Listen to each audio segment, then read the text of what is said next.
The hope that somebody will come along and say there's money in this, let's support Meghan and her as ever brand. I thought she behaved so badly, and Harry too. The Supreme Court in London has never witnessed anything like this. Forget the Netflix documentaries. It's really hard to look back on it now and go, what on earth happened? The Oprah interviews. Now, someone with a sharp set of eyes has noticed perhaps a mistruth in the Oprah interview.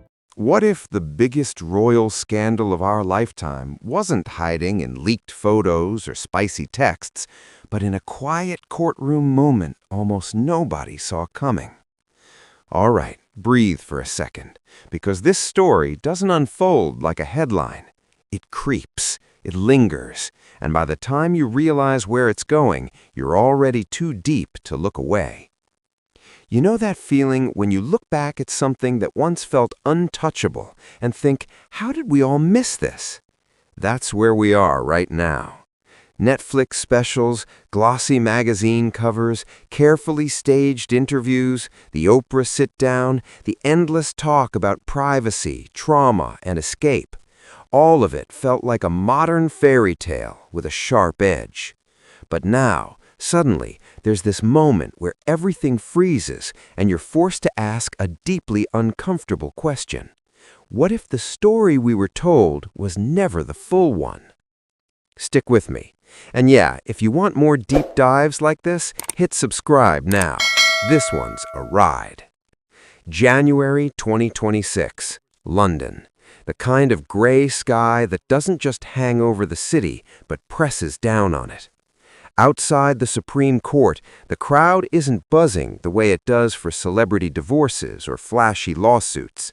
It's tense, quiet, like everyone knows they're about to witness something that can't be taken back. Courtroom number 7 is packed. International press, legal analysts, royal watchers who've seen everything and still look uneasy. This isn't about gossip anymore. This feels heavier. And then Tom Bower walks in. If you follow investigative journalism at all, you know the name. If you don't, here's the short version. He doesn't bluff. He doesn't speculate for clicks. When he speaks under oath, it's because he believes he can back every word. People far richer and more powerful than him have learned that lesson the hard way. Now look over at the public gallery. Prince Harry sits stiff, shoulders tight, staring straight ahead like he's bracing for impact. Not angry, not defiant, empty. That's the word people keep using. Next to him, Meghan Markle looks composed in that polished, camera-aware way we've all seen 1,000 times. But watch her hands, clenched, white knuckles. That kind of tension doesn't come from boredom. Bower doesn't warm the room. He doesn't revisit old tabloid drama. He goes straight to what he calls unresolved questions.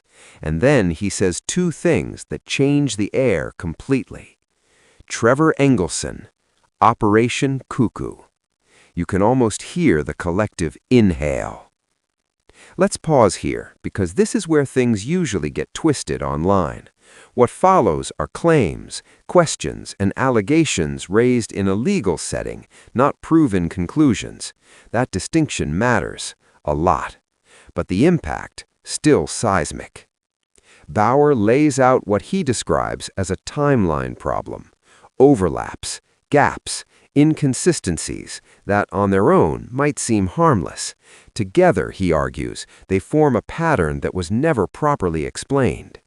He brings up Meghan's life post-divorce, the official story everyone knows, clean break, new chapter, independence. But then he introduces documents, travel records, communication logs, and testimony from people who were around at the time. According to his account, the separation from Trevor wasn't as clean or as final as the public narrative suggested. Again, alleged, but detailed. Then comes the part that makes the room lean forward. Between the early days of Meghan and Harry's relationship and their engagement, there were unexplained absences, schedule gaps, trips that weren't publicized. Bower claims those dates line up uncomfortably well with movements by someone from Meghan's past. At this point, Meghan reportedly stands up and leaves the courtroom. No speech, no dramatic exchange, just tears and an exit that feels final. Harry doesn't move. And if you're watching this thinking, okay, but why now? That's the right question. Bauer explains his reasoning. He talks about patience, about waiting until claims can be tested publicly, legally, with consequences attached. He introduces the idea of Operation Cuckoo as an internal label for a file that, according to him, has existed quietly for years, a file tied to concerns raised within palace circles, never acknowledged publicly. Here's where it stops being celebrity drama and starts brushing up against constitutional nerves. Because the moment you raise questions about lineage in a monarchy, you're not just talking about feelings, you're talking about law, succession, national legitimacy. Bauer doesn't say, this is what happened. He says, these are the questions that were never answered. Why was the birth announcement handled differently than tradition? Why were standard signatures absent? Why were documents later amended? Why, if everything was straightforward, was transparency suddenly negotiable? And then he does something brutal in its simplicity. He suggests that silence, not denial, has become the defining response. Think about it. This is a couple that has never hesitated to sue over photos, over letters, over headlines. Entire legal teams mobilized in days. And yet here we are weeks later, and there's no defamation case, no emergency injunction, no DNA test offered to shut the conversation down instantly. You don't need to believe the allegations to notice the contrast. Now let's talk about Trevor Engelson, because he's been treated like a footnote for years. Bauer paints him differently, not as a jilted ex, but as someone who knew Meghan before the spotlight, before the palace, before the global brand. Someone who understood her ambitions, her strategies, her long game. Bauer suggests cutting ties with a safety net before securing the next landing spot wouldn't fit the pattern he uncovered. Again, his interpretation, but one he argues is supported by behavior, not vibes. Then comes the most uncomfortable part for a lot of people watching, Prince Harry. Bauer describes him not as a villain, but as a man driven by emotion, loyalty, and unresolved trauma.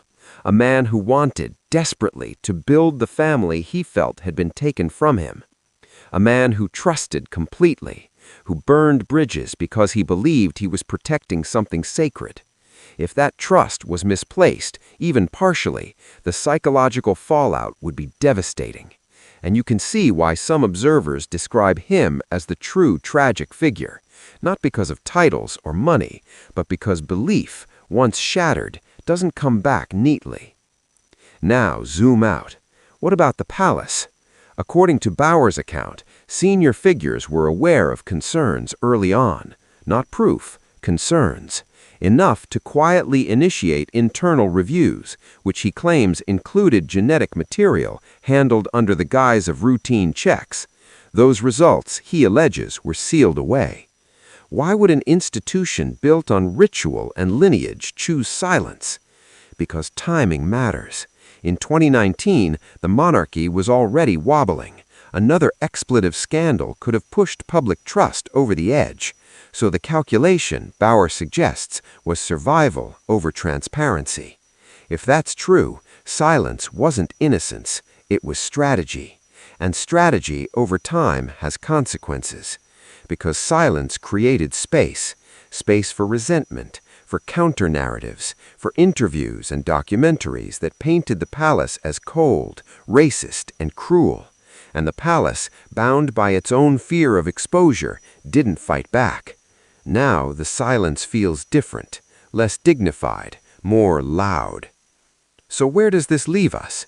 In a legal stalemate. If the Sussexes sue, they risk discovery. If they don't, the questions linger.